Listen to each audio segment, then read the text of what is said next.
It's going. Set up a mirror. we're trying. God, we're dumb. No, we're just interesting. We're innovative. Innovative. We're using a mirror to make sure that the recording device is recording. We're actually recording. And yes, we are. It is. All right, cool. All right, let's get into it because we got a lot to get through today. All right. First up, yeah, I'm gonna save this till later. No! He needs to stop falling. I know. First up, let's go with Witchblade number 4. Witchblade.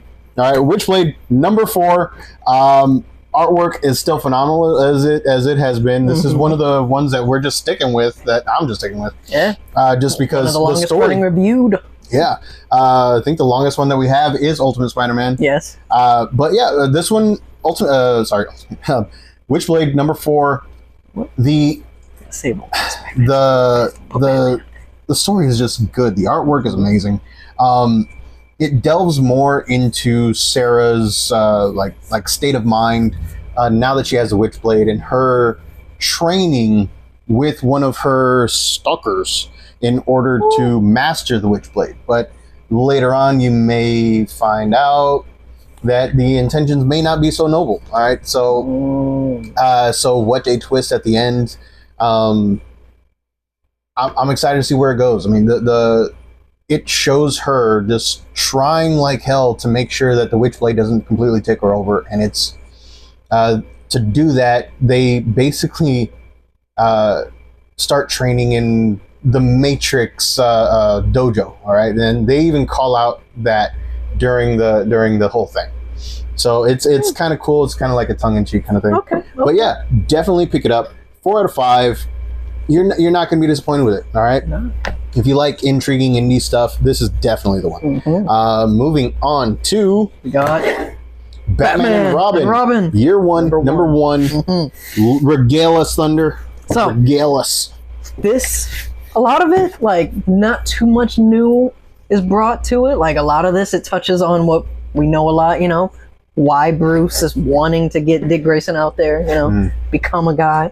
Doing the weird thing of putting a kid in harm's way. Touches on that. There's a nice little spot at the beginning between him and between Bruce and Alfred talking about this, you know, fleshing it out. This is going on their first outing, their first time of going to deal with crime, fight crime and all that. Two-Face shows up, there's some stuff going on, and you got just basically everything you could imagine from a first outing, a year 1 of Bruce, of Batman and Robin. Like, you got your shenanigans, you got the guy that's usually all like serious and stoic, wanting to bark orders, and the wisecracking kid that's just all like, hey, yelling is not really communicating. Oh, excuse me. You know, so you get stuff like that. Possible new character introduced in this, because I'm not really too sure who they're describing. Does not ring any bells to me, especially at the end when they use a name. It's like, okay, not too sure. So possible new person. I'm giving this very solid 4 out of 5. 4 out of 5. Wow. Yes. Okay. Like the art is kind of like, it's kind of but I enjoy it. It doesn't take away from it. Yeah, it doesn't take away from it. Nice. It's very, if any of y'all read that Robin comic that came out a while back, where it was like it was mainly about Damian and like all the other things, the art's kind of similar to that. Not bad, but like it's like storybook kind of arty. Kind of, yeah. Art. You know, like because it seems kind of a bit lighthearted. You know, because a lot of like stuff happens. Like it really seems like the beginning of their connection. They're gonna become Batman and Robin. Nice. All right. Nice. All right, so 4 out of 5 for Batman and Robin Year 1 on sale now. Yes. All right, we are looking up Batman Full Moon number 1. Also came out this week. There's, I think we got a lot of Bat Family stuff this week. Bat stuff. Right. Batman. Like October is Batman month. It seems. I saved it. Yes. I'm putting you right here. You ain't falling again. Yeah. You know what? Get down. All right, so Batman Full Moon number 1 just came out this week, and it's American Werewolf in Paris, but you know it's a Romanian werewolf in Gotham. Okay, Paris or London? Has there been a werewolf in Paris? I don't think there's been an American Werewolf in Paris. Okay, so American Werewolf in London. We're getting off topic. All right, so Batman doesn't believe in werewolves until like he sees one and he's like, it's like Man-Bat kind of thing, and he's just like completely against the idea that it's a curse, even when he's going out with a witch. All right. He's going out with the witch. Zatanna. He's going out with Zatanna. Yeah, in this one, he stands up Zatanna. Yes, I know. Well, I don't know about that. Yeah, I don't know. But yeah, this one, it hits the ground running. You don't really have a whole lot of time to catch your breath. The entire plot is told in like very quick scenes, here, there, and the action is just straight up like visceral. Okay, they just show the werewolf just completely tearing limb from limb, and the entire time Batman's all just like it. I fought Bane, I fought Killer Croc. How strong could this guy be? Well, he just threw a guy's arm clear across the park and threw the guy at you. So yeah, this one I'm actually giving 3 out of 5. A very positive 3 out of 5. Positive 3. Only because I'm not a fan of the artwork. All right. Now, the artwork does not take away from the story, but it does take away my enjoyment of it. Not completely. It's just, I'm not really a fan of it. All right. It's not my cup of tea, but it's definitely a good story. Has me wanting to read the next one that comes out. And for October, this is a really good entry into the horror franchise for Batman. All right, so definitely pick it up. Batman Full Moon, very positive 3 out of 5. I highly recommend you check it out. Maybe you'll like the artwork and you'll give it a better grade. But yeah, that's just for me. 3 out of 5. Moving on to Exorcism at 1600 Penn. There may be a demon in the White House. All right, and that is in this. That is in this one. Throughout the story, the artwork is just, it bleeds into itself. Like the inking does not stay constrained to any, like a person's color palette will bleed into the scenery or vice versa. Not a fan of that. Yeah. If they had reserved it for certain scenes in which, like when stuff really starts to get, like when stuff really starts to get, exactly. Okay. If they had reserved it for those panels, those pages, I would completely be there for that type of use of that art. But it's just there from the beginning, and am I supposed to just be creeped out by the entire world that they're building? Or is it just like, that's just how it is, kind of thing? And when this creepy stuff does start getting going, it's the same style of artwork, it's just using darker colors. So not really that, different from, panel A to panel C kind of thing. But that's just about the artwork. So it's not my cup of tea. Storyline, pretty basic for a demon possession kind of thing. It's just, change venues to the White House. First woman president is, a devout Christian or devout Catholic. I honestly don't know the difference between the two, aside from Mass and... Oh, Mass. It's Catholic. Okay. Yes. So there may be possessions, or there may be an epidemic of things going on. They call it the Havana virus. And maybe it causes hallucinations and suicidal tendencies and speaking in tongues, and then somebody in the White House starts doing those exact things. But then you start seeing, like the reader starts seeing things in certain panels, and that may or may not be through the character's point of view, or it might actually be happening. So you don't know if the character is going insane or if they're actually being possessed. So it does get really creepy to the point where I'm kind of weary about going out to my car because it is dark right now. But yeah, you'll be doing the Key and Peele skit of like, oh, that was lame. That was not scary at all. Yeah, exactly. So that's. But again, I give this one a very positive 3 out of 5. Okay. I'm sufficiently intrigued by the story to continue reading this. You'll be sleeping with the lights on tonight. I probably will. Yeah, like I won't even go to my room. I'm just gonna leave the lights on. I'm gonna be watching, Prime or something. But yeah, definitely pick it up. 3 out of 5. Exorcism at 1600 pen. I'm very hopeful that this just like turns into something that is a great story, instead of just like right now, like I want to see what happens next. You know what I mean? Yes. All right, so moving on to what do we got here? Ultimate Spider-Man number 10. Oh, wait, no, we're at Nightwing. This is Nightwing right now, my boy. All right, Nightwing number 118. The culmination to what has been probably like one of the longest running arcs from a specific writer. Todd. This is Tom Taylor. Tom Taylor. No, I thought it's Tom Taylor. Yeah, oh, okay. Taylor. I thought it was Tom Taylor. Tom Taylor's final run at it, the culmination of it, one of the, all the stuff it's been great. This final issue, I will say it touches a little bit, from the last, maybe a little bit spoilery from the last issue, the previous one, but that previous one has been out for 2 months. Got me kind of sad because this one was supposed to release last month, but for some reason they were like, nah, we're pushing it back, and kept me on pins and needles. But it's just very touching because it comes off right from the start where he's like, hey, he learned that was not his parents that were supposed to die that night.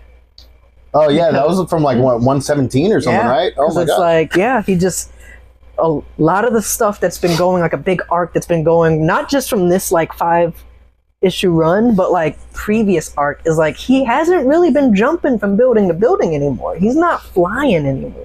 Because he's nervous, he's scared. And the big thing that got him is that, flashback to the day before his parents got killed, he was trying to do a new thing on his own, trying to flip and all that, and he ends up tripping while climbing up the ladder. He gets scared to fall. So going to the night that they died, his dad, to kind of calm his nerves, to tell him, hey, this is just how it's done, it's okay, says, we're gonna go first. Because usually Dick would go first. He'd jump off first, do all the flying and everything. But that night, since he was nervous, his parents went first. So they died. And that was the plan for Zuko was he wanted to just scare the crap out of his parents and the circus by killing Dick. And so that's been the big thing for him. But this thing is just so, the ending, it's very nice, very good culmination. The story, especially the last photo that you get, the last picture you get, it's so nice. Full page of just art. Very niceness. Touches on the strings, bro. Touches on the strings. Especially for people that like Nightwing and Batgirl's relationship. It's very nice there. The Nightwing lover in me is giving it a 5 out of 5. It's absolute perfection. But the not so biasness, still giving it solid 4 out of 5. Only dropping a point down because of a fact that there's a little line in here that makes you feel like something should have been a little bit more difficult to accomplish, but it still happens seemingly very easily. But other than that, it doesn't really take too much away from it because there still is stuff that happens in there that makes you seem okay, kind of makes sense why it went down so easily, but still very nice. Good way of saying goodbye to a great group of writers. Nice. All right, so moving on to... Hang on. I think we're on Ultimate Spider-Man. Yeah, Ultimate Spider-Man. We're going to have to say goodbye to this cover that this man said we had to use because of certain It's the only one parts. I had left. No, it wasn't. There's another one back there. I think it's funny that the only one of these variants that shows a different position is that one, okay? I think it's funny.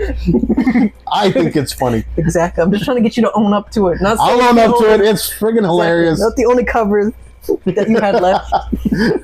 Fine, I lied. Exactly. I thought it was funny. All right, moving on to Ultimate Spider-Man number 10. Mesmerized by an asset. I was not, but I think it was funny. Okay, Ultimate Spider-Man number 10. Gonna cover a little bit on number 9 just because we missed it because of shipping issues. Sadly. Once again, sadly. I lost my box. But evidently they found it. But anyways, coming on. Alright, so number 9 kind of Ultimate Spider-Man dives more into the it's not uproar, the the dividing, Schism? the schisms. Yes, the schisms of between Peter and Harry. Because Harry straight up, he does say some stuff like, straight up tells like Peter some stuff that's like, oh dang, really, Peter, you're still friends with him after he straight up said that, hey, I'm not gonna hesitate. I would not hesitate to do something if it came that way. Like, it's like, oh my gosh, like they're peeling apart. They're getting more into the uniqueness of Peter's suit. That it's just like, okay, I'm giving number 9, 4 out of 5. I know I'm kind of going kind of fast, but I'm also kind of trying to restrain myself from not giving away too much. You know, on sabbatical, guys. I'm still trying not to spoil stuff for y'all, so I don't have to use tape anymore. But okay, coming to number 10. Number 10, honestly, Spider-Man kind of takes a back seat in this one. It does delve a little bit more, focus a little bit more on Uncle Ben and J. Jonah Jameson in their like investigation for the paper, which is what they call their new paper. You know, like delves more into the investigation, dealing with like how could possibly, it seems to me like it's even touching on like they're gonna find out how this whole thing was created, not just like, you know, not just like the Harry and them Kingpin, came around, not just the Kingpin thing, but like the whole world in general.